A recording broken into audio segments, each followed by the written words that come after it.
inyuma y'inama y'ishiramwe aseka yo kwigenekerezo rya 19 Nyakanga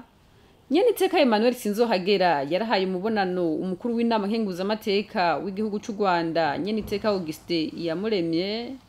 intumwa zaserukiye inama nkenguzamateka y'igihugu ca Emirats Arabes Unis n'intumwa z'igihugu ca Bahrain.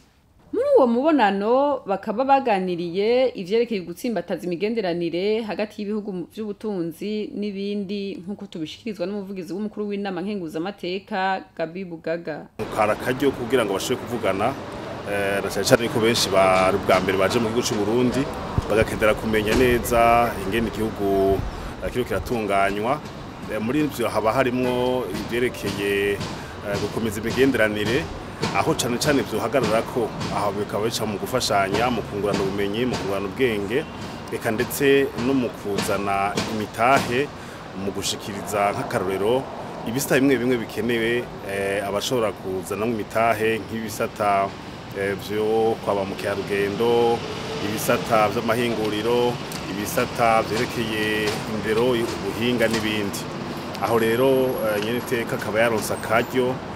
ko kubasigurira ibisata bitandukanye igihugu cy'u Burundi gikeneye gushigikwamwo kugira ngo dushobore guca ku iterambere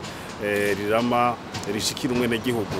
kuko nkuko mubizi n'amahinguzamateka gisanzwe ari inzego zatowe n'abene gihugu, nukuvuga yuko baserukira abene gihugu, nukuvuga yuko babazi ivyo abene gihugu bakeneye. Hanyuma iruhande y'ivyo baca baravugana yuko bagiye kuzokurikirana ivyo bavuganye mu kuzoraba nyene boshobora kubishira mu ngiro, haba muri uko guhanahana